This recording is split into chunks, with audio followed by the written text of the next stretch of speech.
Hello and welcome to the Rabblecast. My name is Eric Hernandez here along with Doug. And we find out what happens to Doug when he's depleted of what? How many pints? 1 pint. Just one? Okay. Wasn't sure pint. if you were going for like the family pack. No, what the fuck? Was this in Jersey or PA? New Jersey. Okay, so you were going right. Regular rules apply. I didn't go to the savage hinterlands.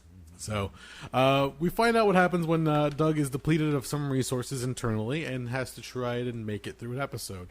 To be fair, I did say we could skip the night if he wasn't feeling that great, but he soldiered on and we got through it. And we got into a very, very interesting and fun conversation pertaining to the Mahoning Drive-In Theater. Yes. And it's a lovely place, so I've heard. I have not been yet, although I feel like I have been with all the different pictures I've seen online and all the stories I've heard and the account that Doug has told me. But if you ever get a chance, if you're looking for something different, the Mahoning Drive-In is a fun place to go. I myself want to go still. I've recommended friends to go, and they've enjoyed it. So it's definitely one of those things I want to check out. And at this point, they run until October, you said? Last weekend in October is their final showing for the season. So there's still some time to go watch a film out in the open, I guess, as it were, out in the rural area, and check it out and see what they have to offer, what kind of movie lineup they have for that weekend. It's just a great place. They were just celebrating their, was it a sold-out weekend or sold-out night? They sold out both Friday night and Saturday night of Camp Blood. So there you go. 2 sellout, double shot sellout. I'll let them speak for themselves. Look them up online. Look them up on social media. The Mahoning Drive-In Theater, great place. Once this posts, I'll put up the links for it. Again, I want to check them out. I want to see what they got going. Hopefully, I can talk to them. Although at this point, they've probably become like quasi local celebrities. It'd be kind of hard to sit them down and chat for a little bit. We'll see what happens, though. We are brought to you by InsidePulse.com. You can find us under their podcast section. You can also find the show over at Rabblecast.libsyn.com. Check us out on YouTube, or check out our YouTube channel, to be more specific, youtube.com/Rabblecast. Send us a tweet at Rabblecast. Check out our Facebook fan page, the Rabblecast, and emails, rabblecast@gmail.com. I believe that covers all the bases. Anything else? No, I'm good. How you feeling? A little woozy still? I'm hitting the end of the line here. Okay, so let's finish up, do our thing, and we'll enjoy ourselves. Meanwhile, you, listening to the show, yes, you, enjoy the show.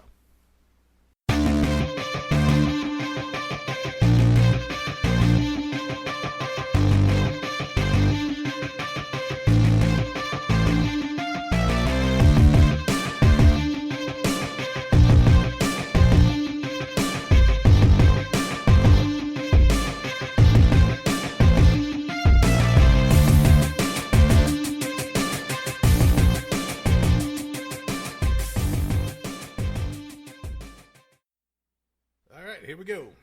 Podcasting. Yes, we are. So how you been? Exhausted, but I also just had my arm ripped open by a bunch of goddamn savages. Yeah, I saw that. Well, I see the bandage at the very least. What happened? So I went to go donate blood, trying to be a good... I have no redeemable skills that I can offer out to charity to try to help people. So, if nothing else, I can lay on a table and bleed. I'm somewhat good at that. You should have been a professional wrestler if that's the case. Nah, that's a lot trickier. Okay. So, and here's the funny thing. I've been told numerous times, oh, you have really good, strong veins, and I drink a ton of water, so generally I bleed very well. Okay. In fact, I remember one time, from the time they put the needle in and they're like, okay, start pumping your hand, to when they said, okay, you're good, it was like 5 minutes. I filled the fucking donation bag, which is, I think, like 586 grams? Okay. Something like that. Whatever. It's 586 or something to fill up that little donation bag. Okay. This time I was on the table for over a half hour. So I lay down, I run through all the paperwork, I lay down on the table, they stick me, and then all of a sudden I feel it hurt, but it was also very unnerving too, because I could feel it in my arm, like digging around. Okay. So I'm laying on the table, and I'm like, once they get the needle in, I'm okay. Like, the needle stick is the worst part of it. Because at that point, I'm just like, oh, God, what the fuck? But as soon as they kind of, like, settle it and put the tape and the gauze over it, I'm like, okay, I'm good for now. Okay. Yeah, but this one, they just could not get it right. So, finally, like, the woman, she, like, backs it out, goes back in a little bit, and I'm laying there. I was like, please do what you got to do and just get it the fuck done so we can get this production on the road because you're not. I don't like you right now. So finally, she settles it, and then I start moving my hand, and one of the other attendants, blood people. I'm not exactly sure. I'm not sure if there's nurses or what the fuck they are at blood drives who actually stick people and do all the what have yous. I'm not entirely sure myself. Yeah, maybe they're look up. Phlebotomists. Quite possibly, something like that. But all right, so anyway, another one comes over. This very nice person with 2 braids, super adorable, and she was like, "I'm sorry, I got to do this. I got to like fiddle around," and she does that, and she was at one point she kind of touches it, and she's like, "Do you feel that?" I'm like, "No. What should I be feeling?" She's like, "The vibration." To which I reply, "No, and what the fuck is vibrating?" And she's like, "If you feel a very faint vibration in the needle for the draw, that generally means it hit a valve in the vein." Okay. Which is like one of the narrow points that the body uses to constrict and control. Okay. So what happens then is when you hit that, it's not gonna be able to draw the blood properly. Okay. So the blood's kind of moving at certain points, and apparently because of how it's hitting and with the platelets and all the different components of the whole blood moving around inside the valve in the vein, it actually creates like a light vibration in the needle, which this is news to me. Same here. Okay. And honestly, like, it's hanging on my arm, and I'm like, I feel nothing. I don't know what you're talking about, but I trust you. You do this. This is what you do. Shit goes down. So she kept apologizing. It's like moved it back. Then she like covers it up, tapes it up, and she's like, okay, you should be good now. I start doing the thing. One of them comes back like a couple minutes later and says, hold on a second. And then they take the tape off, they take the gauze off, and they start fiddling with the needle again. And I'm like, what's going on here? And they're like, I don't know why. You're just not running right. Like, you're going super slow, and something's kind of squirrely here. So basically the entire cycle of the thing was they'd adjust the needle. I'd get like a decent blood flow, fill up the bag a little bit. Then it would stop, run down to like a minimal amount. Then he would go fiddle with the fucking needle again. Okay. I would bleed again for a while. It would peter out, and wash, rinse, and repeat like 5-6 times. It's like, here, goddammit, you rip the needle out, stick it in your forehead. I'm at the point I was like, now, does anybody have a large knife so I could just I will cut myself open and just take my blood that way, because this is getting stupid. Oh, man. I mean, at that point, I think I prefer getting somebody slicing me up as opposed to, because I'm like you. I'm not as bad with needles, but I definitely ain't a fan of the fucking things. In fact, as I've said before to you, I believe, and quite possibly on this podcast, as long as I'm generally okay with it, I can just gut through the pain of the stick. But if I see that needle hanging out of my arm, That's when I lose my shit. That's why I always tell people, if you're going to do it, please tell me when you have it covered. Please explicitly tell me that it's covered with a piece of gauze, so I don't have to see a large gauge needle sticking out of my fucking, the inset of my arm. So finally, and it's apology after apology, I had like 4 different people there from the blood drive looking at me and trying to figure it out. And they're all talking amongst each other, trying to figure it out. To a certain point, I feel like, is my arm about to fall off? Because like the way they're kind of like secretively talking to each other, they're making me really fucking paranoid. Like, sorry, sir, we're going to have to amputate your arm. My what? I was just donating blood. Yeah, we fucked up. Yeah, shit went down. So eventually, after a while, they finished me up. Super nice person who was doing most of the needle fiddling. Yeah, they look at me and they've apologized to this point a million times. And I was like, it could be worse. I'll be uncomfortable for a little while. It is what the fuck it is. So they wrap me up. She puts an extra ice pack on it, wraps up, and she says, go to the cantina, sit down, get some water because you're a little pale right now. Like more than, because like I said, I've, blood donations, like boom, boom, boom, after selling plasma for like over a year. I mean, it was a while, donating blood's a walk in the fucking park. Yeah. It's like a fraction of the fucking time. A plasmapheresis takes like at least an hour, sometimes more. Yeah, it's not a fun process, but it's an effective process, and if necessary, somewhat lucrative process. Okay. So I sit down, drink the bottle of water, eat the tiny pack of fucking cookies they gave me. I'll sit down for a couple of minutes. Then I get up and leave, and she takes the ice pack off my arm, looks at me and says, if you have any issues, you feel weird, call the number on the aftercare paper, give them the DIN number, tell them what happened. We have everything on record, so it should transfer over with the blood. Because, as you can imagine, when it comes to blood donation, they have a very intricate system of documentation for everything. Yes. which you have to. It's blood. You don't fuck about. Yeah, you want to make sure you have traceability as far as that's concerned. Yeah. So with all that shit that went down and everything like that, blah, blah, blah, blah, blah. Yeah, so they basically have the entire documentation that, something went funky with this one. So that way, if I have an issue, I can talk to their people and they can say, okay, we know this, this, and this, so therefore, here's your plan of action to take care of yourself. But I'm going to sleep well tonight, I can tell you that much. And I've been hydrating like fuck. Okay. And yeah, I was like, maybe I should take tomorrow off of lifting. But yeah, I'm kind of feeling a little weird right now, so I'm a little punchy. Feeling a little woozy. Yeah. And the funny thing is, it was the regular amount of blood. I mean, like, it's pretty standard, the bags that you fill up for them if you're doing a donation gimmick. Okay. Wow. What time was this today? Oh, shit. About 6 o'clock, 6:15.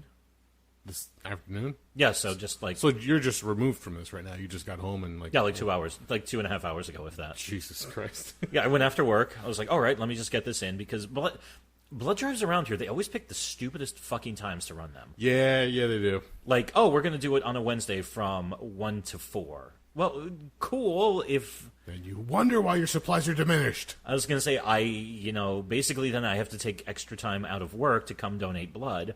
Or if they do run them on the weekends, it's always Sunday from like 8 a.m. until like 11 a.m. Gotcha. Or something stupid like that. And they're never close. They're always... the one place that it's in Basking Ridge, it's this big Catholic church. I don't like Catholics anyway. Not Catholics personally, but the Catholic Church can eat a fucking dick. And sometimes they do, because they're a bunch of fucking scumbags. But yeah, I don't like going to because it's also a rich people Catholic church.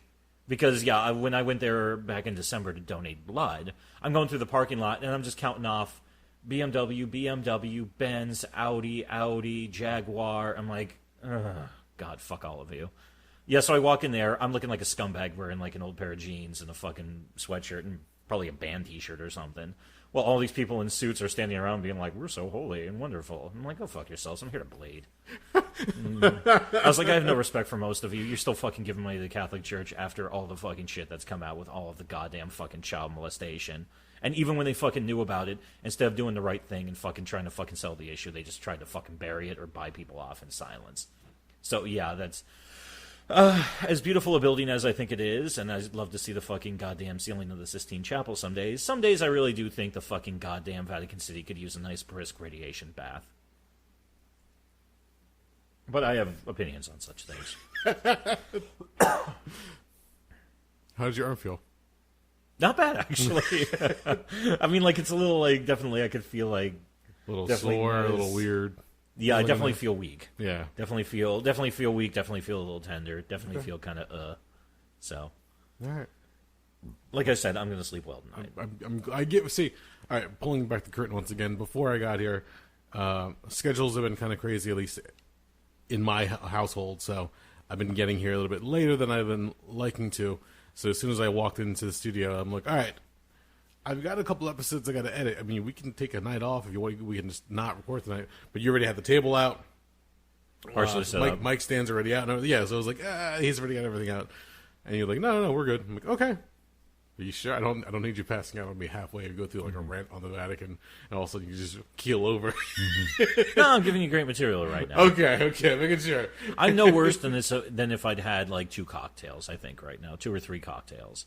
That's exactly how I feel right now. Kind of like at that point where I'm right on the brink of a good buzz, but definitely not drunk. Gotcha. Okay. Your body's lacking resources. Yeah. Hence why I'm double fisting between the seltzer and my normal water bottle. So. Okay. So being that by the time people listen to this, it's going to be a couple of weeks behind, but this is the last week of summer. Spiritual summer. Yes. As I call it. Because it's usually defined by Labor Day, and then everybody goes back to school and everything else, at least around these parts. Have you done anything crazy or enjoyable this past couple months? This summer? Yeah. No, this summer sucked. It's really not been a fucking pleasant summer, truth be told. No, I haven't found it. Because there was always the what would somebody say? There is not 4 seasons in Jersey. There's like many different seasons in each one. Mm-hmm. And we're in what they call false autumn. Yes. Yeah. And I'm I was like, how so? Like, well, think about it. You've got your regular summer, it starts to ramp up, get really kind of hot. And then you got blazing hot summer that just, the heat wave kicks in for about a week or two. Might give or take here and there, like it'll go away for a week and come back. But now we're in the lull. And even one of my coworkers was saying that, it feels great outside. And, another one was saying, oh, no, it got cold. I had to actually put on jeans.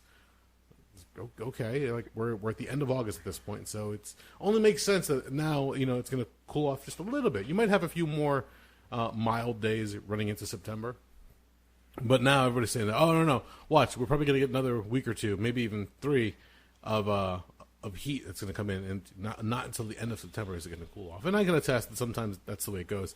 Usually the rain starts coming in at the end of September, but I was looking back and I was just like, fuck, I really didn't get a chance to do anything like big or exciting this past summer. Like a lot of shit happened. Not the greatest shit either. It's behind the scenes. A lot of came down. Yeah, I don't know why I say it that way. Honestly, the only thing of note I've done basically this entire summer was just going to the Mahoning Drive-In. Not taking anything away from that. It's not really. Thankfully, I do it frequently enough where it's not so much a special event. Okay. But it's something that's basically been the only valuable item I've done this summer, really. In fact, I was just there twice this past weekend. Oh, no shit. Yes. So they run certain fixed events. So their summer kickoff is usually Memorial Day weekend when they do Zombiefest. And because it's Memorial Day weekend, they can run Friday night, Saturday night, and Sunday night. So it's 3 days, 3 zombie movies a night, and they're giving you 9 movies over 3 days. They're giving it to you. Okay. Then usually midsummer, like right around the 4th of July, they do VHS Fest, where they only run stuff shot on VHS, which, as you can imagine, it's a lot of those movies kind of cut a certain way, but it is what the fuck it is. And then usually the 3rd weekend in August, they run Camp Blood, which is all slasher films. Okay. So this past weekend, Friday night, they ran Friday the 13th Part 3. They ran Motel Hell and Prom Night, starring Jamie Lee Curtis. Oh, shit. Which also famously, a lot of slashers have slashing, but not every slasher movie has a disco song that has the same name as the film. That also features a dance sequence involving Jamie Lee Curtis. So we did that. That was Friday night. Saturday night was... Okay, Saturday night got a little weird. There were a couple of things that happened this weekend that were interesting. So Saturday night was supposed to be The Stepfather, which was from the 1986-87. Okay. I never really thought of that as a slasher. I've never seen it. I always thought of it more as a drama/suspense. Okay. Then after that, they ran Popcorn, which is a lesser-known slasher film from 1990 or so. And then they ran Jason Goes to Hell: The Final Friday. Oh, wow. Which is not great, but okay, it's just not great. There's really... I'm not... Yeah, I was like... Yeah, some asshole was like, you know what the people are going to love? Here's what the Jason fans are going to like. A Friday the 13th movie that has Jason in the first 15 minutes and the last 15 minutes. And that's it. And a cameo by Freddy's Glove. And a cameo by Freddy's Glove that took 10 years to pay off. Because, yeah, goddamn, wow, that's a whole nother... People have actually done entire podcasts on the developmental hell that was 93 to 2003 for Freddy vs. Jason. Oh, yeah. And then they were going to do a bonus movie called Cutting Class. Never heard of that one. It's interesting because it came out in about 88, 89. It was the first major role of a very young Brad Pitt. Oh, wow. Okay. So, unfortunately, there was a little bit of a malfunction at the junction, as one might say. How so? So, when they got Stepfather in from whoever they got that 35mm print from, it turns out it was a 35mm print of the Stepfather remake from 2009. Okay. Which starred... Do you remember the show Nip Tuck? Yes, I do. Do you remember the guy, not Christian, not like the fun party doctor who was doing the coke with like chicks and fucking them and stuff, but the one who was married and kind of like more of like the grounded, sensible one? Not Julian McRae. Exactly, not Julian. I barely remember Nip Tuck. I saw like 3 or 4 episodes of it. Don't give a fuck. He played the titular role in it of the psycho who was basically inserting himself into families and then murdering them all down the road. Oh, jeez. We got about 10 minutes into it, and I was even sitting there looking at it and like, man, the quality of this print is amazing. This looks really good. And then all of a sudden, the guy from Nip Tuck pops up, and a friend of mine's like, that's the guy from Nip Tuck, because we'd been talking about the show earlier for some odd reason. And I'm like, he has aged. Wait a minute, something's not right here. And then somebody else was like, yeah, that car in that one scene, that was like a 2005 like Geo Metro. So they just let it run, hoping nobody would. No, they killed it. No, did All they? of a sudden, they killed the print. Everything just turned off.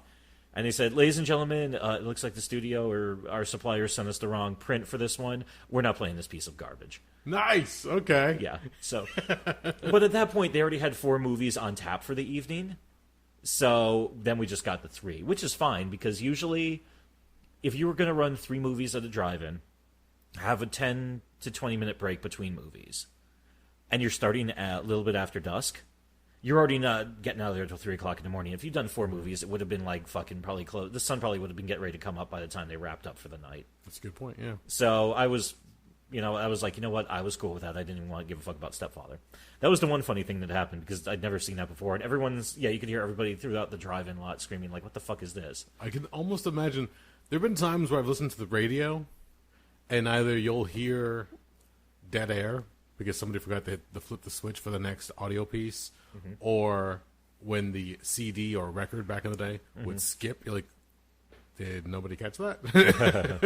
And they just let it go through. And I've even heard it sometimes on the radio where you're listening to something and all of a sudden it abruptly cuts to dead air. And then about like a minute or two later, like, we're having some technical difficulties with this one, so we're just going to go to some messages from our sponsors. And they just kick into something else. Those actually give me huge anxiety. Why is that? Because every time you hear an abrupt break in the music on the radio, or actually on a show on TV... You're afraid of getting bombed? I honestly, my first thought is, there's an emergency and they're cutting into the scheduled programming to tell you what the fuck is happening. I have a similar anxiety, but it's only when I listen to the broadcast emergency signal, that weird like high pitched tone, and then that garbled staticky audio that comes out. I know exactly what you mean. Which, when I was younger and I would watch late night movies or TV shows, like 2 or 3 in the morning, you would suddenly the audio would cut, that tone would play a little bit, and then you hear like, what's going on? Yeah, and you just realize it's a test of the emergency broadcast network. Yeah. But yeah, though that sound is that just like it kind of like puts you on edge. Like, okay, what the fuck is going on? Yeah, I can see that because it's like your regular routine has just abruptly stopped, and you know who's stopped it. You're like, what's happening? We're not sticking to the schedule, and then hopefully they'll get back to it. But yeah, I can see where that would come from. Okay. Yeah. But just to wrap everything up, the other interesting thing that happened, and good on the Mahoning Drive-In, they sold out both nights. I heard. I saw. I don't know who it was. I'm assuming it's one of the guys who runs the place. Was holding up a little sold out sign on their Facebook page. The guy with the mustache? Yeah. Yeah, he's one of the guys one of the two who runs it. And I was like, fuck yeah, man. Way to go. Because I've only known about the Mahoning because of you. I've been wanting to go, but again, I really hadn't had a chance. It's a bit of a tough drive from here. It's almost, with traffic, it's almost 2 hours. And I would love to, support them in any way that I can, like just to drive alone. So if I were to leave on a Friday night to try to get out there, getting out of work, finding a babysitter, getting Jen out, at this point, we wouldn't get there until probably like 9 or 10 o'clock at night. And at that point, it would be a later run. So kind of screwed. But no, I'm really happy that what was it like back in 2014? They said they started this up.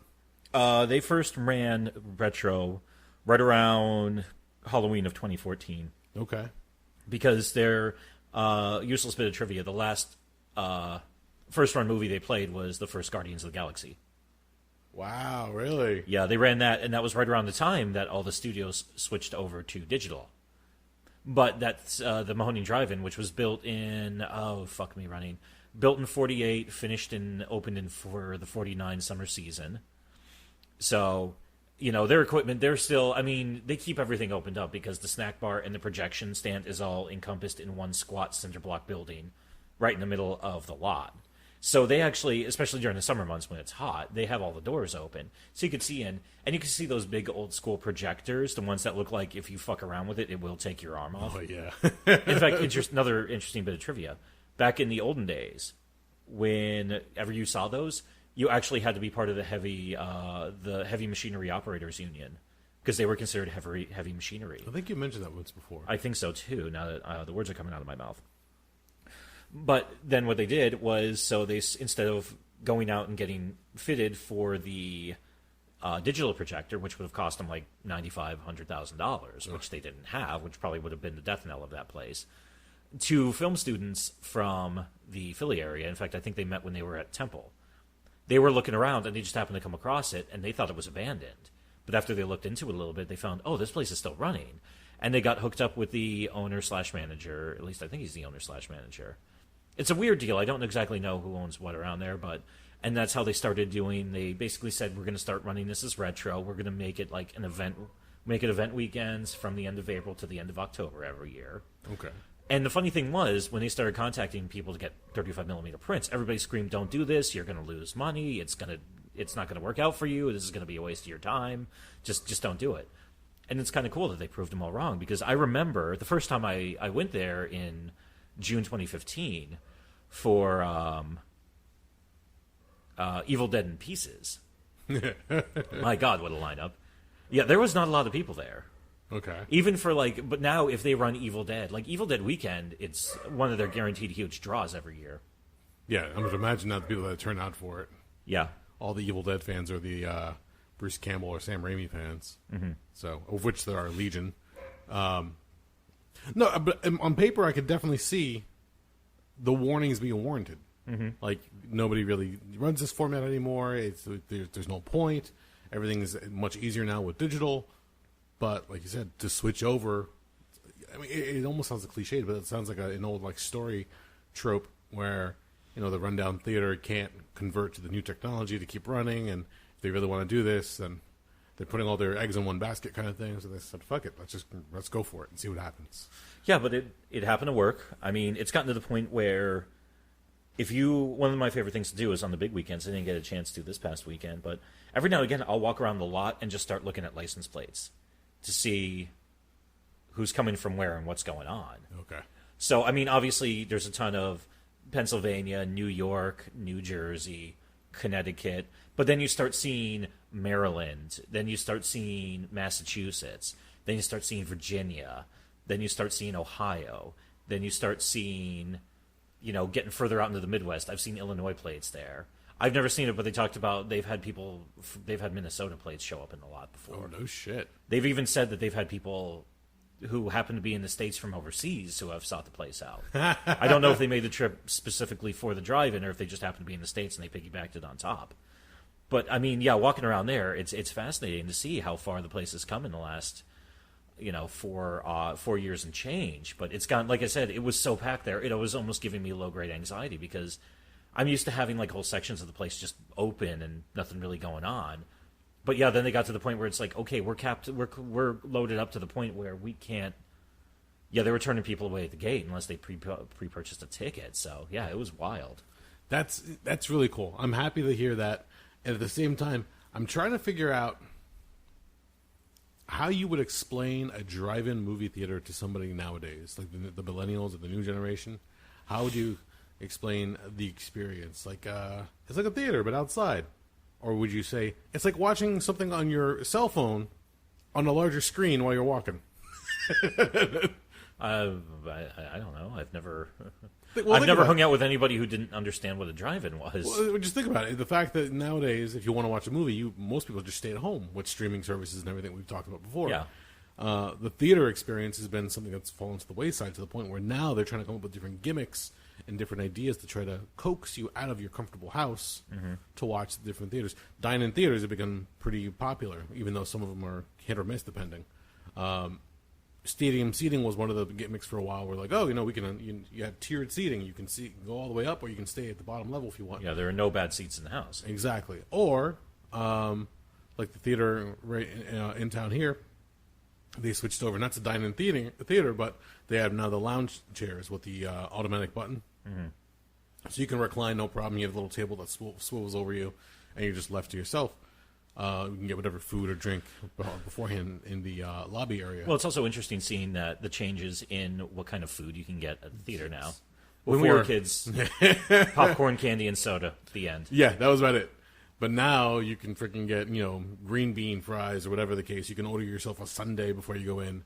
You get different shit. And you can get a nice coffee drink. A lot of more and more theaters I'm seeing, even the ones without the dine-in seating, also have the liquor license, so you can buy beer and wine. Yes. In fact, I don't remember what movie it was we were leaving. It might have been Captain Marvel. But there was a lady that Jen had come across in the lobby, and they were striking up a conversation to the point where she goes, could you do me a favor? Could you go buy me a drink? And she hands me like $20. I was like, why am I buying you a drink? And Jen explains that, they've already served her 2 drinks and there's the 2-drink minimum. Or 2-drink max? Yeah, sorry. Okay. And they weren't going to serve her another for fear that, things might get a little out of hand, whatever the case is. But she was saying, she's got her living situation at home is not the greatest, and her husband's a pain in the ass, and she really doesn't want to go home. That's why she's at the movies. Like, then why am I buying you another drink? Mm-hmm. So I walk up to the bar eventually, and I ordered the drink. And the guy looks over, he goes, is this for you, or is this... Nope, it's for me. Mm-hmm. He goes, are you sure? I'm like, do me a favor, tell Brian I said hi. I gotta go. Brian being our buddy who works there. Mm-hmm. So if it ever came up, I was just like, fuck it. Like, trust me, I've looked at the woman, I've talked to her for a few minutes. I'm pretty sure she's not going to cause any trouble. She just wants to have a drink, let off a little steam, probably go watch a movie. Let her be. Mm-hmm. We never heard of any like mishap happening, thankfully. So, thankfully, I was correct in my call. But there was that moment of tension of like, if I get this drink for her, does she slap an attendant later on in like in a drunken blur? Yeah, does she wrap her car around a telephone pole on the way home? Yeah. Well, thankfully, she walked to the theater. Okay. That was another thing that factored into it. But I was like, no, we'll be fine. So that was one thing. But yeah, with, all the different varieties that you can get before going, like you can see, whatever hard cider they have on tap or whatever they have as far as bottles. But you have to, I guess they give it to you in a cup before you go in that with no lid. Whatever rules they have going in beforehand. But now they have so many different options. So it's like, okay, well, let's get something to eat. Granted, it can get expensive when you eat at a theater. Oh, God, yeah. Because the ticket price alone is ridiculous. But then you factor in prices for a concession stand. What is it, like $5 for a soda? I'm not going to lie, I haven't purchased anything at a movie theater in quite some time. I try not to look at the prices, but I know the prices are ridiculous at times, especially for like a bag of candy. Yeah, I usually just stop at the convenience store, like across the street from it. I don't care what are they gonna do. Yeah, I'll go in. I'm trying to think of. A lot of times if you're just kind of like discreet about it and you look like you're not in the mood to be fucked with, they don't really care. Plus, a lot of the people work there. They're probably making minimum wage or barely over it. Yeah, exactly. They don't give a shit. I don't blame them. I didn't buy their fucking coffee. I got something from Dunkin'. Yeah. You buy the candy or you drink whatever and put it in your bag or in your back pocket, whatever the case is. My favorite one is when you hear the people who walk up and they have like cargo pants on. Yeah. And you could hear the candy like swishing around. I'm like, come on, you're not even trying to hide it. Be somewhat, discreet about it. No, it doesn't work that way. Or when they check a woman's purse and they find the bags of candy and like, why do you have these random bags of candy? Just, I need them in my purse. I have low glycemic. I need to have my blood sugar taken care of every now and then. Okay, whatever. But with that in mind, it's like a drive-in theater. For the longest time, they were suffering, and they were going pretty much dwindling away. I believe the thing I heard was at their peak in the mid-'60s, there were, I think, about 5,000 drive-ins across the country. Wow, really? Yeah. That's nuts. I remember as a kid, I may have told the story before, I don't remember. As a kid, I remember going to a drive-in theater. I don't remember what movie we watched. All I remember is my dad told me to get into the trunk of the car. So he wouldn't have to pay for me. He had I believe it was an old Sundance that he had. And that had foldable seats in the back. So, you reach up on the one corner, you hit the clip, and the chair would fold forward. Yeah. I'd crawl into the back trunk and then pull up the chair, and I'd wait for us to get past whatever they have to pay for admission, and then I'd crawl out once they had the speaker set up on the window and everything. So I remember that, and I remember just enjoying myself, thinking, all right, whatever. I think I might have just passed out during the movie itself. It wasn't anything for me. It was just an excuse for my parents to get out of the house. Mm-hmm. But that's always been something that I'm like, I really hope that sticks around or that makes a resurgence. And thankfully, a place like the Mahoning, I don't know what the nearest one after that is, but I'm glad to see that somebody took a chance. Because there's enough film nerds out there that appreciate the 5mm print still. Yeah. 35 millimeter. And with that, all different films that you can find, whether it be from a studio that might still have some in a warehouse someplace, or a film collector who just happens to have, a decent size variety. You can just get people to come out and just enjoy your films that way, and it's fucking awesome. It's just to clear that up a little bit. It wasn't 5,000 at their peak in the late 1950s. There were 4,000 drive-ins across the United States. Currently, there's about 330. Oh my god! Really? I was actually surprised there was that many. Wow. But then I started doing the research. Actually, here's another weird little statistic for you, and this kind of shows you what an oddball thing Pennsylvania is. Okay. Well, to no surprise of anyone. If you look at just the northeastern, if you cut Pennsylvania into 4 pieces, okay, cut it once vertically and cut it once horizontally. It's a pretty shitty pie, but okay. Yeah, well, it's not exactly a logically shaped state, but that's when they were just like, there's a river there, use that, whatever, who gives a shit. If you look at it that way, just in the northeastern quadrant, specifically the stretch of area from Allentown, Pennsylvania, up to about the New York border, in that quadrant, there are 6 drive-ins. No shit, really? Yeah, there's the Mahoning Drive-In in Lehighton, right outside of Jim Thorpe. There's a Becky's Drive-In, which is a little bit further south, closer to Allentown. There's another one called Kritzwilders or something like that that's also in the same neighborhood as Becky's Drive-In. Okay. And then if you get into the Wilkes-Barre-Scranton area, there's the Circle Drive-In up in Dixon City, a little bit north of Scranton.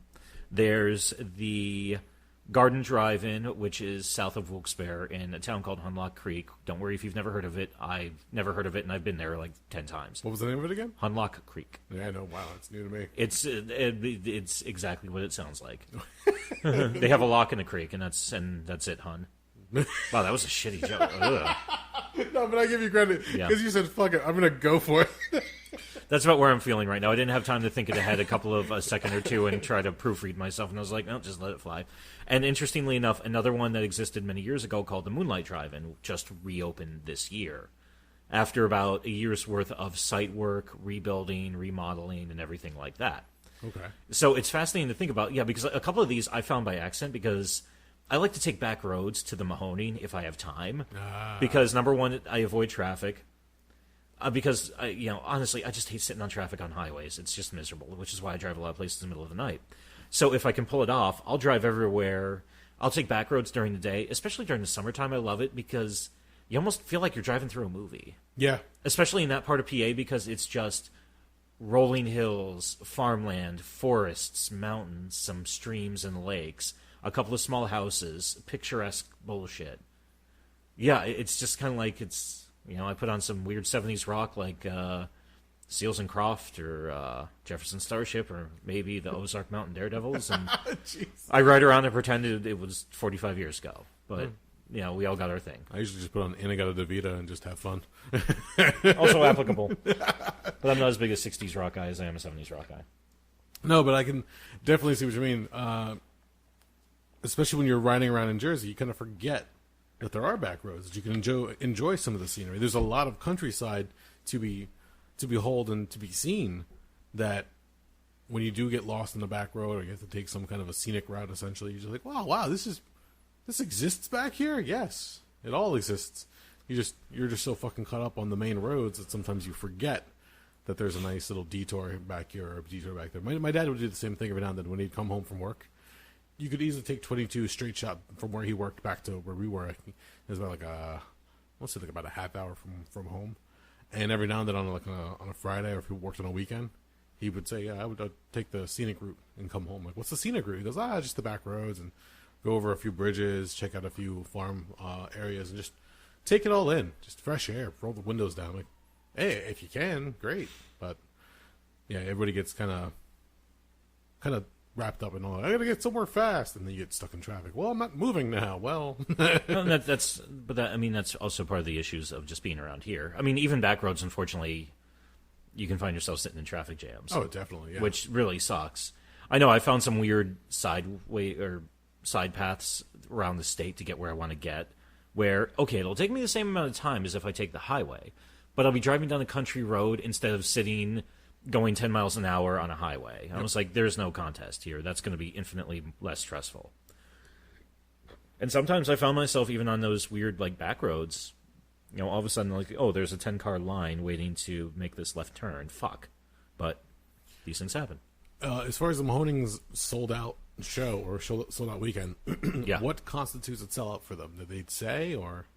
They didn't say exactly. Did they say, we broke a record in attendance? They didn't. Yeah, they didn't say. It's like They pumped up the numbers a little bit. Yeah, ladies and gentlemen, the total attendance at the Mahoning Drive-In this weekend was 103,000. We beat our previous record of 97,000. You check the seating chart; it only holds 95. Yeah. I've heard in the past the number thrown around that they could fit 500 cars on their lot. Oh wow! Okay. So I don't know if that's the case. Do they have one screen or two screens? One screen. Oh, all right. Interesting. I didn't know this until this past weekend. They were talking about it. I never walked back there, but if you go to the far back corner of the lot, like as far away from the screen as you can get, while still being on their property, there's actually some of the equipment to set up another screen that they just never did. Oh no shit! Yeah, because they thought about adding a second screen back. I think back in the 60s, but they never got around to it. Also, a fun fact, too, I was digging around in the... From the 60s. It's been sitting there that long. I'll get to it eventually. I wouldn't be surprised. I mean, apparently they were thinking about back in 1997 running X-rated films there. See, that's a little dicey. How do you get away with that one? You don't. That's why they didn't. They were talking about it, but then they realized, okay... In fact, actually, I believe the Carbon County Sheriff actually went as far to say, if you actually run this, we're going to come in and we're going to arrest you for public indecency because it's a giant screen. A kid can just, like, if they have the right vantage point, they can see this for free. Look, it's a 10-foot dick. Exactly, yeah. It's going to be a 10-foot dick. And they actually have a pretty good-sized screen. Okay. I mean, it's probably 60 feet tall, 70 feet tall, maybe. That's a big dick. Yeah. Big dick, big vagina, big balls. Now I just want to replay that one scene from the airplane movie with a random girl walks in front of the camera, bounces up and down, and walks off. Just for the hell of it. So I found that article from 97. They never ended up going ahead with it, but that was also a time period when they were struggling to... Yeah, they were struggling back in them days. Well, I can imagine, like you said, they had their heyday. It was kind of dwindling away, and I'd hate to see if you put it on a chart, the decline of sales or revenue or concessions, whatever the case was, as they're just trying to figure out how to keep the place open, if they should keep the place open, what they should fix, they can let fall by the wayside, shit like that. I'm sure it got to a state where it almost like barely even look like what it used to in its prime. But to get to the point now where, 5 years? Yeah, 5 years they've been running retro. They've been able to get the prints, get the word out. Hell, they even were able to repair their one sign after getting damaged. I remember they did that one crowdsourcing fundraiser. Oh, last winter and the spring. Yeah, where they, unfortunately the elements weren't too kind to it, and they didn't. Yeah, they can get a new sign and get it up to date, but like no, we want to hold on to the charm and the characteristic that's there, and they just got it repaired instead of updating the sign, and it works well. I mean, again, I have not been there, but I've seen plenty of photos of people posting up from their page and other people who tag it. Then I'm like, oh, this place looks fucking awesome. I wish I could go there. I remember specifically, again, because you had told me all about all the different movies, I started following them after a while, and I think it was the beginning of this summer? They ran Killer Clowns from Outer Space. May 10th. Okay. And one of our friends, he's also in the film industry. He directs independent films. I reached out to him like, hey, I don't know if this is close to you or not, but just to give you a heads up, they're running Killer Clowns from Outer Space at a drive-in. Maybe you might want to go check it out. He goes, oh, it's my son's birthday, and we already got plans going. And so, I appreciate you reaching out to me, but unfortunately, I don't think we're going to make it. Like, an hour later, we changed plans. We're going to the Mahoning Drive-In. We found out it's like right in our backyard. If you ever want to come, let me know. I'm like, whoa. He went down. They had fun. People dressed up in clown costumes. They took pictures with everybody. Yeah, I can only imagine... The conversation he had with his wife. Oh, but little Timmy wants to go to watch Killer Clowns from Outer Space. Little Timmy's only 8. He doesn't know what a killer, a clown, or space is. No, but they went. They had a lot of fun. It's a geek moment for him, obviously, since it's one of his favorite films.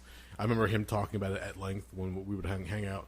And I was happy to know that by you telling me about the drive-in, I was able to pay it forward in a sense and say, hey, dude, it's right here. Check it out. They didn't realize it was, like, right in their backyard practically. So they're, like, I think he said, like, 20 minutes from the place. So they drove down. They had fun. They posted up pictures. He thanked me. I'm like, dude, like, not me, but I'm glad you enjoyed. You know, no thanks need to be given this way. But, yeah, a lot of people have been going out. A lot of people have been enjoying it. It's been getting more and more notoriety, I guess, or more exposure on Facebook, especially. Social media has done a huge job for them. One of the other big ones that just happened, two things happened this summer. The Morning Call, which is a newspaper in the Lehigh Valley, Allentown, Bethlehem area, ran a story about them. And then even bigger, in I think it was late July, early August, the Philadelphia Inquirer also ran a story about them. That's cool as hell. Which, I mean, at that point, you're talking Philadelphia, you're talking the fourth largest metropolitan area in the country. So I think that was one of the reasons it also popped really big. Also, another fun one for this summer that I found out, I don't think I told you about this one.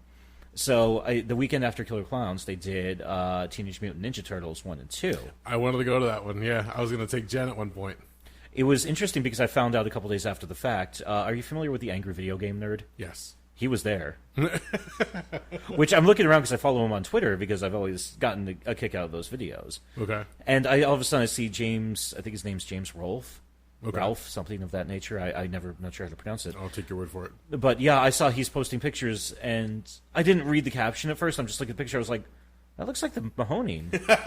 Shit, it is the Mahoning. Especially because also one of the other fun things they do is they will... So the building I talked about before, so the front section of it is the projector. You're not supposed to go in there. It's a lot of equipment, and that's kind of like just for the people running it. Yeah. But right off of that is the main room where you have the concession stand, and they also have a ton of weird shit in there too. Like they've got bins full of vinyl records that you can buy. They've got shelves full of donated VHS and DVDs that people were just like, I'm just getting rid of this for whatever reason, that you could buy as well. You know, like $1 or $2 or whatever for it is. They've got some of the old posters they have for previous showings. You can buy those like super cheap for like 2 for $5 or something like that. They've got T-shirts for the Mahoning Drive-In. And also, a lot of the times, and here's one of the other fun ones, they actually have a miniature arcade cabinet of Mortal Kombat 3. Yeah. It's weird because it's maybe like 5 feet tall or something like that instead of the full-size one. Okay. But yeah, it works. I've fucked around with it a couple of times.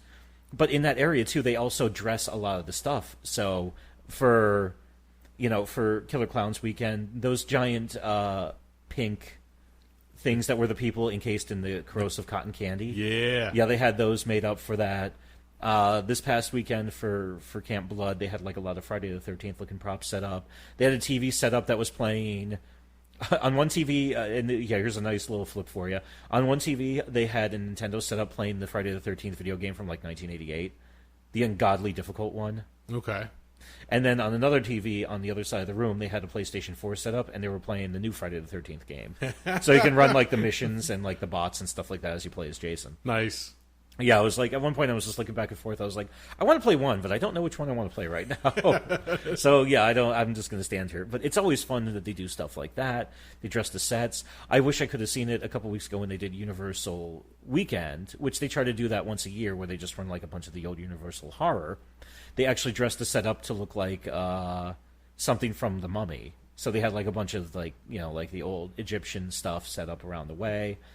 One of the guys who like helps him out, I think the guy drives down from somewhere in New England. He's like, he just collects like movie stuff, memorabilia. So he always brings like a carload or a truckload of stuff and just sets everything up for him. That sounds cool as hell. It sounds like a bunch of film students just said, "Fuck this, we're going to make this a little passion project." Yeah, you always have people. You always. I've never not been there with somebody in costume. So I mean, Okay. my favorite was, I think it was 2 years ago for Camp Blood. We had like 4 different Jasons running around. We had a part 3, we had a part 2, we had a part 6, we had a part 8. Yeah, it's fucking wild time. Okay, so you say they run retro essentially. Yeah. Are they gonna go with the times, and then let's say like at some point or another, Scream is considered retro. They have run Scream. They have it? Yeah, last year, the last showing of 2018, the weekend before Halloween, they did the 90s party. Oh, Friday okay. night, they ran Scream and Scream 2.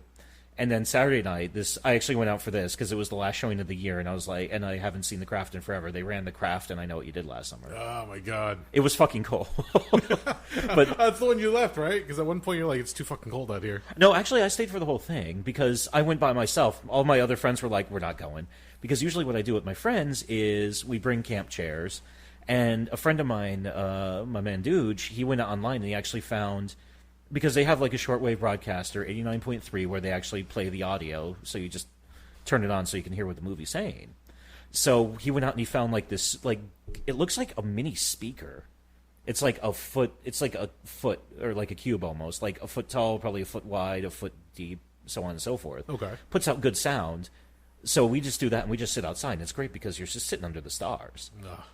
Especially if it's a clear night, because you're far enough out into like a rural area where if it's a nice clear night, you honestly, a couple of times I've looked up and I was like, there's the Big Dipper, there's Orion's Belt, there's this, there's that. It's just gorgeous.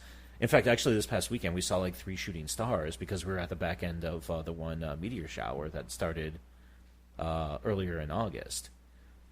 But on the downside, yeah, later on in the beginning of the season and later in the season, it can get a little nippy. In fact, this past weekend when it was down to about 60 degrees around here, yeah, it was like the low 50s out there when we left. No shit. Yeah, man. Friday night we stayed for all 3 movies, so we left there about 3 a.m. or so. And Even better, man. You fucking pack a sweatshirt or a hoodie.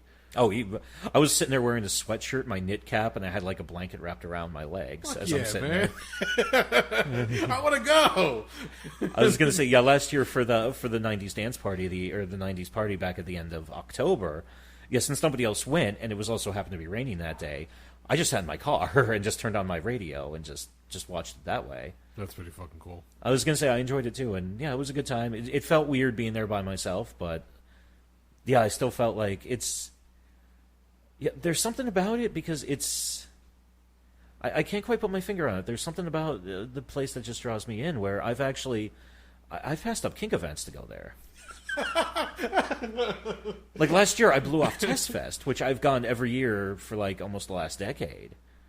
Whether as a bootblack or just as a regular attendee, and I said, you know what, I really want to go to VHS Fest because they happen to be running 4th of July weekend, and yeah, and I also told the coordinator who I've been friends with for some years now.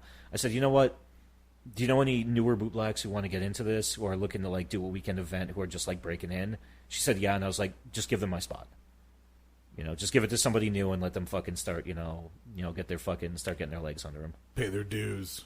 Well, not even pay their dues. It's great. They don't pay their dues. They get paid in dues. Wait a minute. That doesn't make sense. You're going to work, but yeah, it's not. Yes, it is. I don't know what I'm saying right now, but yeah, kind of, sort of. I just didn't want to be a guy who was like, oh, I'll just take my spot as usual. I don't want to give somebody else a shot in there. I appreciate it, Arn Anderson. Thank you. Yeah, I'm babbling like a motherfucker right now. Liver spot. Dog spot. The dog spot. No, but again, just the idea of going out there, checking it out. Who are the guys who run the place? You know their names? The one guy is Dominic. He's got the most ear-piercing laugh I think I've ever heard in my life, but he's a very nice man. And the other guy, the leaner, the skinnier fellow with the mustache, fuck, I can't remember his name. Like, right. I've chatted with them in passing. They're both very nice guys. You've been drained of blood. It's okay. Yeah, but like it's actually interesting. There's a documentary out there called At the Drive-In, which was filmed back in like 2016, I think. And it's a documentary about the rebirth of the Mahoning that actually went out and it actually won a couple of awards a couple of years ago. You can get it on Amazon. It's actually widely available. They sell copies of it down there. I'm actually going to pick up a hard copy for myself. I probably should do that next showing. But it's really cool because they talk to them and they tell them how, like, the first 2 years of the Mahoning, none of them drew any money because they were they were making very little, and what little they had, they were putting right back into the Mahoning. Every time I get food from their concession stand, I always throw a couple of bucks into the tip jar because everybody who's there other than them are volunteers who do it because they love it. That's awesome, man. Yeah, it's so cool. I mean, there's a lot of things I'll volunteer to do. One thing I won't do is make food because, I've got mild trauma related to working in a restaurant as long as I did, where I just can't stand being that gross feeling. Okay. But yeah, there's some of them. They bust their ass all weekend. Some people who drive in, they fucking sleep there. They lock up the fucking main building. They just fucking throw out air mattresses and they'll fucking sleep so they'll work Friday night, sleep there, wake up, hang out Saturday, and then work again that night, and they'll drive home on Sunday. And that's their whole weekend for 6 months out of the year. If you're dedicated, I mean, I know for me it's apples and oranges. But when we're doing the wrestling circuit, you're, all weekend you're giving up your time on the weekends that you could be spending with family and friends, and you're just driving to different shows and just getting yourself beat up or hanging out with friends. But if you're dedicated and you have that passion for it, then yeah, I can understand making sacrifices, spending time there, overnights, whatever the case is, and just dedicating your time and effort into that kind of place. Because it seems like it has that kind of charm that it just draws people in, and I'm happy to hear that it's been doing so well. So I guess this is my little call out. If they ever listen to this, Dominic and Mustache Guy, I would love to interview you guys just to get your words on the place itself. I'm gonna watch the documentary. I'm gonna do more research into the place itself. But fuck, man, it just sounds like a fun time. Like I would love to take my son out there to go check out if they ever run, like Turtles or anything along those lines again. I have to leave him at home when it comes for the zombie movies, unless they're around when he's a teen. Yeah, but it just sounds like it'd be fun, especially being out in the rural area, in a crisp air at night, and then watching one of those films and looking around like, oh my god, it could be a zombie out there, something like that. It just sounds like it still has that pull, that novelty to it. That now, especially because there are so few, that it would be an experience. Like, you can go to any movie theater nowadays. It's pretty much going to be the same experience. You buy your ticket, you walk in, you buy your drink, you buy your candy, you find your chair, whatever the case is. You sit through the previews, and you get the same rigmarole over and over again. Not to diminish any of the theaters around here, because especially our local theater, it's a pretty nice place to go to, especially with the new seating that they have available.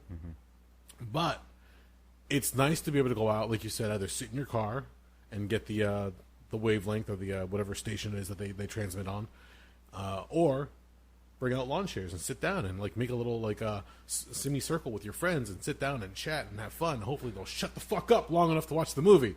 But no, then you turn up the volume and then it's even easier. And then just enjoy yourself. Just have a good time. That just sounds like a community in of itself, and just communal in the fact that you can go with friends and enjoy yourself. I also love it.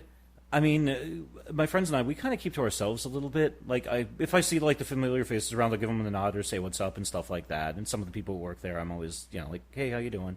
But it's cool because when I first started going, it was just myself and two of my friends. And, my friends, Duge and Michelle.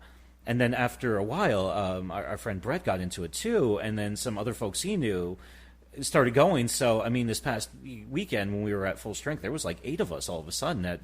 we would pull our cars up and line up our chairs, and we'd have the radio set up. And oddly enough, a gentleman actually I grew up with, who I've known since kindergarten, he goes there too with his girlfriend. Since kindergarten? Yeah, a guy who grew up in the same town as me. Yeah, wow. We went to the same school. And we always sat next to each other because my last name begins with a V and his name begins with a W. So we'd always be right in a row if they put us in alphabetical order. But yeah, here's a guy who I've effectively known 35 years of my life. I hadn't seen him since, late 90s, early 2000s. He started working with my friend Duge, and then he looks at me, and then one day Duge looked at me. He was like, "Do you know a guy named Ron?" I'm not going to use his last name on here. And I was like, "Yeah, God, I haven't heard that name in a while." And he was like, "Yeah, he knows you." And I was like, "Well, yeah." And he's like, "How the hell do you know him?" And he's like, "Oh, he started working at my company." Brother owes me $5. So yeah, it was really weird seeing him back again, especially since he got old, I got old, we all got old.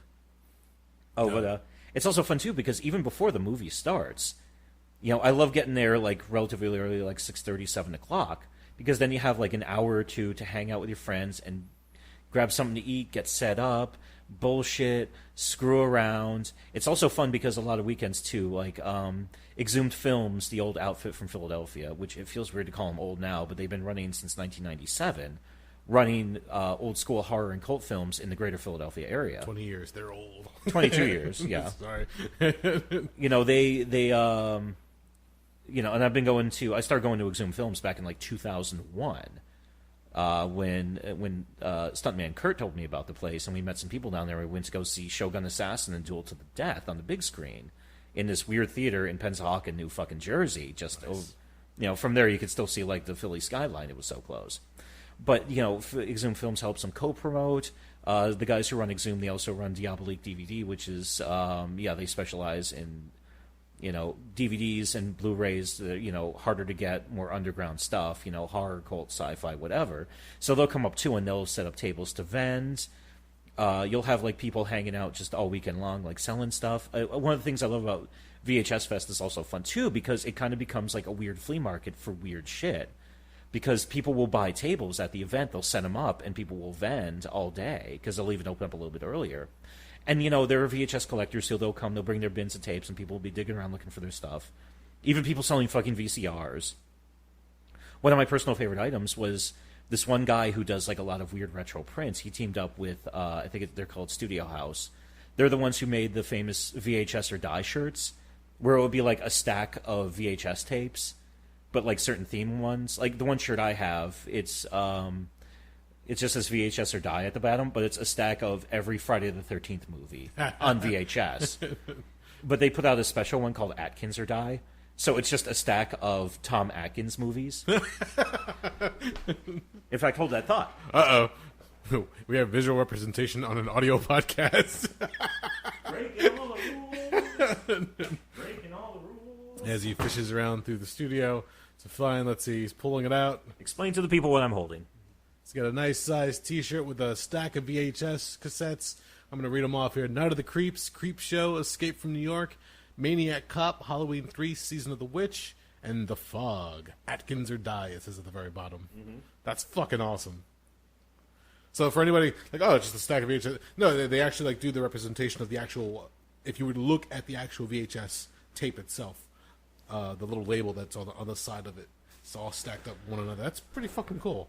Yeah, they've been doing cool stuff like that for years. They've done, like I said, they've got the Friday the 13th one I've got. They've done a Halloween one where it's all the Halloween movies. They've done one for the Nightmare on Elm Street movies, the Texas Chainsaw Massacre movies. It's just, it's such a cool idea, and it's like, holy fuck, that is such a great idea. Who the fuck saw that one coming? But, yeah, that's brilliant. And if I'm not mistaken, it was also the Mahoning at one of the vendors that you bought the one copy of Kiss Meets the Phantom of the Park. Yes, there's a DVD. Yeah, there's another DVD vendor who shows up there. Some of his stuff is bootleg, but if it's out of print, I'm not going to hold that against anyone. Well, the nice thing is that you got that, and it was also having the one version of it that aired overseas. But what I liked about it, I don't think I ever told you, which like made it doubly exciting for me. Yeah, I'm a huge Kiss fan, so to have that on DVD for me is awesome as fuck. But the fact that it's a bootleg, yeah.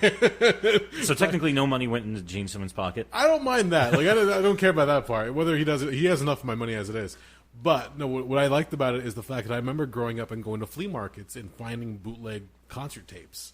So that's what it kind of felt like when you handed that over as a gift. I'm like, holy shit! I remember like getting shit like this all the time when I was younger, but on VHS.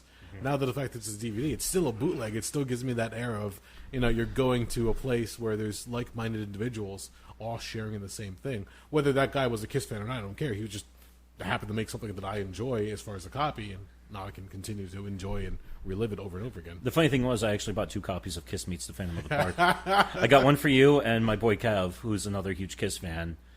I saw that and I was like, both of y'all need this. But yeah, each time I saw the guy there last year, he only had 1 copy at a time. Ah, jeez. I guess he probably didn't say, it's like, you never know. I might sell 2 copies of Kiss Meets the Phantom of the Park tonight. There's a lot of us out there. You never know. Mm-hmm. We don't wear it all the time. And yeah, you have people running around with their Kiss Army badges on, but some of them like to keep it low key. I used to have a Kiss Army hat, actually.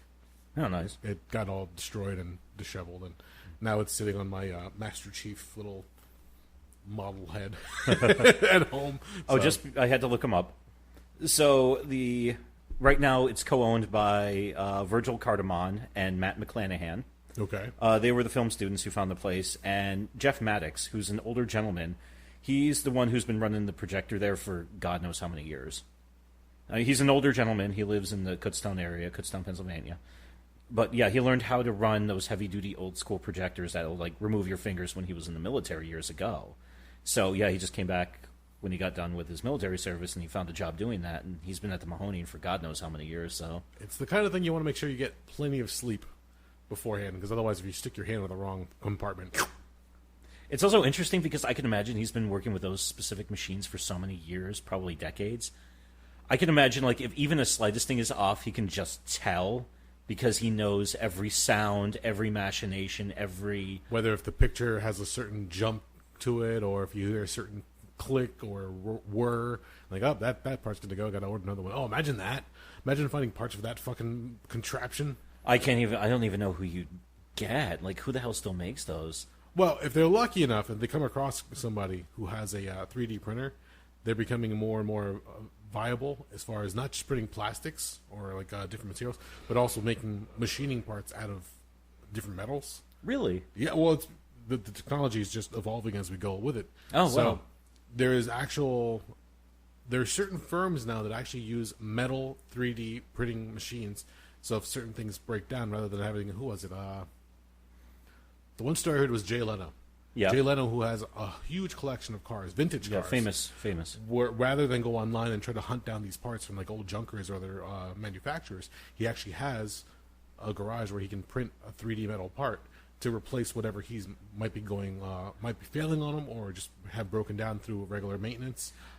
I wonder if he does it himself or if he has a specialist on hand, like some type of engineer. I would imagine he probably has somebody who runs it.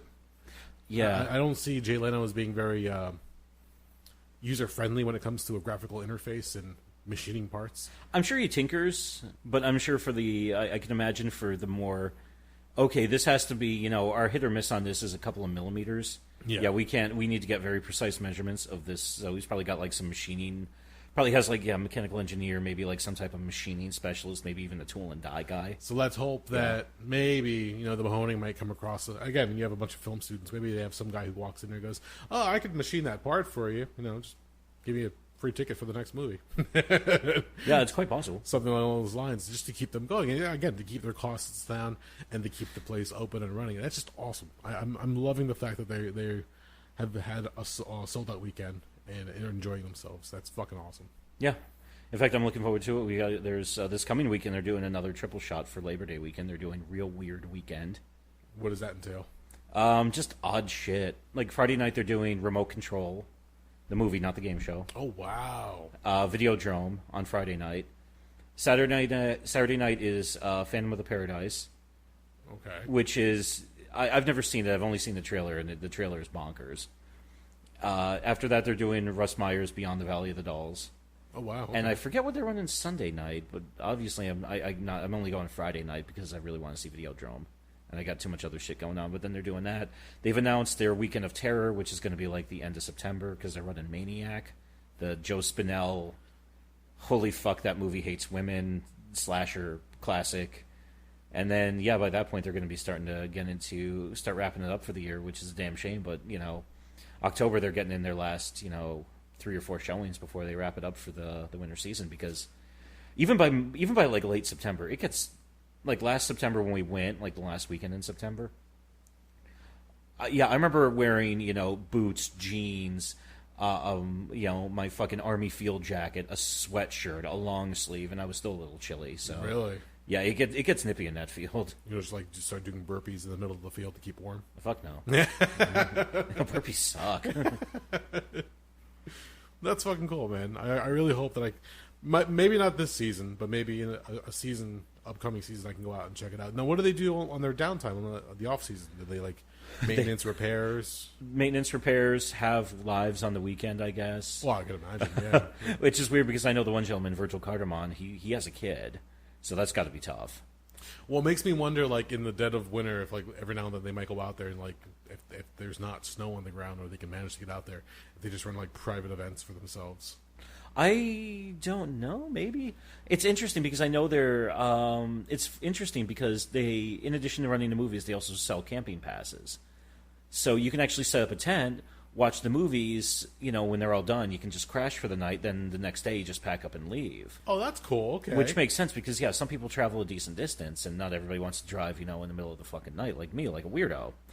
So, but a couple of nights I stayed there late, too, because after the movie's over, they also do a burn, where they've got this old burn barrel, so they'll take the cardboard and some old wood and some other, random debris, not plastic or anything like that, nothing crazy. Okay. And they'll just start up a barrel fire, and they'll just like hang out for a while. And it's like some of the people who go there, but also it's a lot of the people who work there. They just kind of hang out. And, you're not supposed to have alcohol on site. But, if you want to have a beer, as long as you don't get out of control and you clean up after yourselves, they don't mind. Do they swallow bullets, take a shot of tequila, and sing Fire It Up?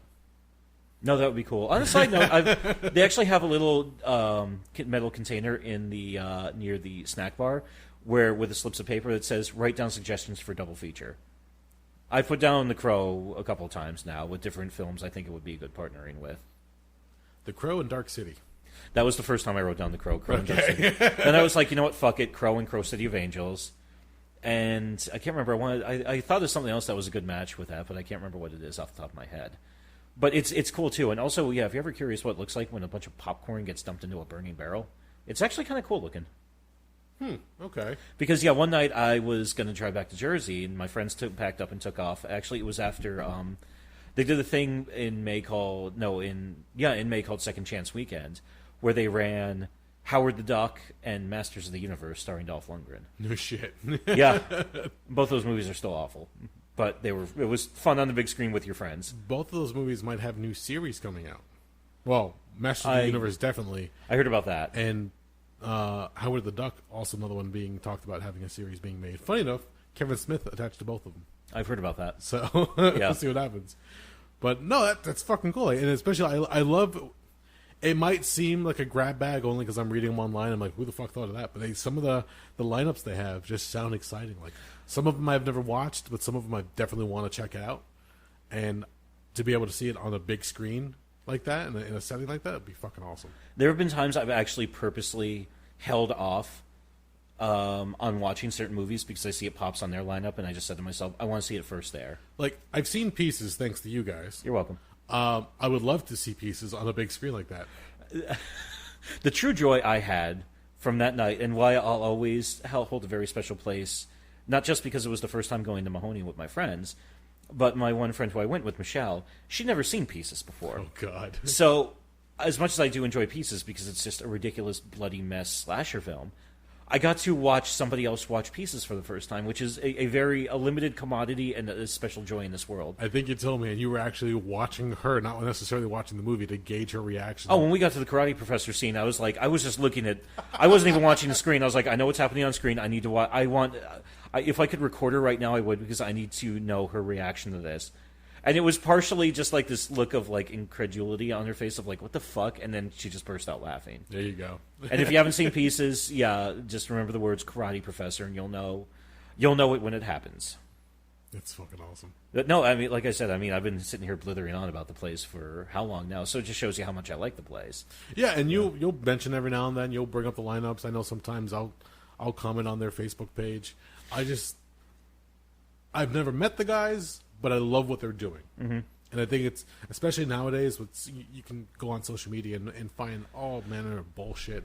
It's nice to see a ray of positivity. Mm-hmm. And, like, again, a nice little community that's built up around this.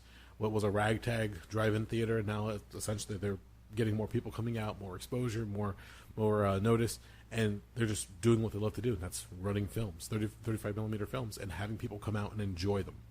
Whether it's camping out, hanging out in the cars, roasting marshmallows. I don't know what the fuck they're doing out there. You can't roast marshmallows. They don't allow open flames, unfortunately. Okay, well, there you go. But just going out there, having fun. Smoke a cigarette, drink a beer. Smoke a cigar, drink a beer. Pick up some merch in the fucking lobby or whatever area. Yeah, buy a T-shirt, buy an old poster, buy some DVDs from Diabolique. If there's other vendors around doing shit, buy some shit from them. Yeah, have a good time. That's fucking awesome. Wild out. And it's also fun because it's just a weird selection of humanity that shows up for it, too. So I just like when you said humanity. Well, it's cool because, you'll see you'll see some punk kids there. You'll see some hardcore kids there. You'll see metal guys there. You'll see, like, some goth people there. You'll see, like, just straight-up movie nerds there. You'll see just, like, weird... I've seen some weird hipsters there a couple times. Unfortunately, they kind of sucked because, some of the ones I saw there, you could tell it's like, you're not here because you want to see these movies. You're here because this is an interesting new thing that's on the way up. Okay. Although the greatest people who go there, my friends have come to refer to as heavy metal vomit party. How so? So last year for Zombiefest, Memorial Day weekend, we're sitting there and we got there kind of early because we knew it gets busy. We wanted to get a good spot. Okay. We have like 2 spots we generally take, so we wanted to get a good one. So we had like a nice vantage point for the evening. And we're sitting there, and there was this old van, like in a different section, like right in front of us, like maybe 20 feet away from us. And these 3 just like thrash metal dudes were hanging out. They had their van opened up. They were drinking fucking cans of, I'm not sure if it was Narragansett or PBR or Natty Bow or whatever. It was some type of cheap beer. Okay. And they were just rocking out to fucking old metal. Nice. Yeah, they were just going wild to like Man of War and Venom and some fucking Maiden and some other fucking kick-ass shit like that. And I think they were listening to Violence and some old thrash metal. And at one point, one of my friends yells over to him, it's like, "Hey man, the volume!" And they're like, "Oh, we're sorry, we'll turn it down." He's like, "No, turn it up." And these guys, it was just so cool because we're just sitting there watching these guys just like fucking just pounding beer and just singing old metal. I was like, "You guys are okay. You guys are good dudes." That's fucking cool. Yeah. So it's kind of like, to take from Highlander, kind of like holy ground. Like all types of people go there, just fucking chill and hang out. Everybody come hang out, be cool. You don't have to be friends with everybody, but just be cool. Most people I've talked to over there, most everybody's pretty nice. Because on occasion it'll be like, hey, because some people, they'll pop the back on their like hatchback or something like that, so they can like lay in the back area and watch the movies. But you ask them, it's like, man, you're blocking my view. Can you take that down? It's like, oh shit, I'm sorry, and then they'll fucking fool around. I'd say the biggest party foul you even really get there are people accidentally setting off their car alarms. No, jeez. Which then all of a sudden, you're sitting there in a field quietly watching a movie in total darkness, and all of a sudden, flashing lights, and everybody's like, "You're a dick." It's like, I'm sorry, I leaned on my keys. I know I did it once. All right, well. Yeah, it's the best place in the world. Hopefully you can get out there sometime, check it out. Hopefully I can actually go out there and actually talk to the guys. We'll see what happens. It's tough to get a hold of them. I can imagine. I'm sure they're busy as fuck on the weekends especially. Well, they're busy, and also because their name's starting to blow up, so a lot of outlets are reaching out to them now. But yeah, I missed my window of opportunity. I know, we should have done this like 3 years ago. Fuck, I didn't even think about that. Sorry, man. No, that's cool. But yeah, it's pretty kick-ass. I'd say the off-season is better because that's when they rest, recharge their batteries, and also... as soon as they start announcing like the first weekend in April, you always know it's going to be. They always open with the same 2 movies, Wizard of Oz and Willy Wonka and the Chocolate Factory. Oh, really? I never knew that. That's their standard opening weekend. That's what they always do. It's kind of like their soft opening, make sure everything's running well. It's kind of like their tradition. That's what they always open with, something more family friendly. Okay. That's also that's a tough weekend because it's still pretty fucking cold out there, like the end of April. Gotcha. I'm sure they'd open if it was a more agreeable climate. They'd probably even open earlier in the year, but Jesus Christ, like we've still early April, you could still theoretically get snow in PA, and you can get snow out here. So yeah, they usually set that for that.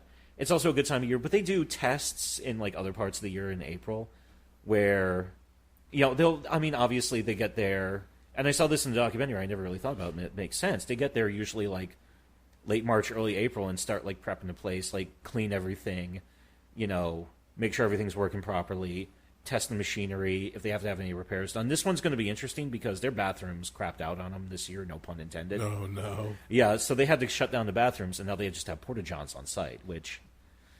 Yeah, that was a little rough this past week. Oh, boy. Yeah, it's like, okay, I got to go pee, and don't look directly down, because... yeah, no. Yeah, it's horrifying. But yeah, the bathrooms are also... You figure the infrastructure's also, 70 years old, so yeah, it's got some miles on it. Gotcha. But I'm hoping that they got enough money where they can get somebody in to come fix that up and take care of that in the off-season, so we're back in there. But yeah, it's good times. Good. All right. I think we're right about there. Yeah, I can't believe, this was an entire episode of me just rambling. This was actually a good use of me being, short a pint of blood. Yeah! Because I was just like, and Doug just goes, and I just kind of zone out. Working to our advantage. All right. All right, well, if you made it this far, and if you ever want to go check out, was it the Mahoning Drive-In, and what town was it? The Mahoning Drive-In in Lehighton, Pennsylvania. There you go. Find them on Facebook, find them on social media. They just updated their website, so it's actually not ugly now. I'm sure I'll post a link when this episode goes up especially. So, cool. All right, if you made it this far, thank you for listening. We are the Rabblecast.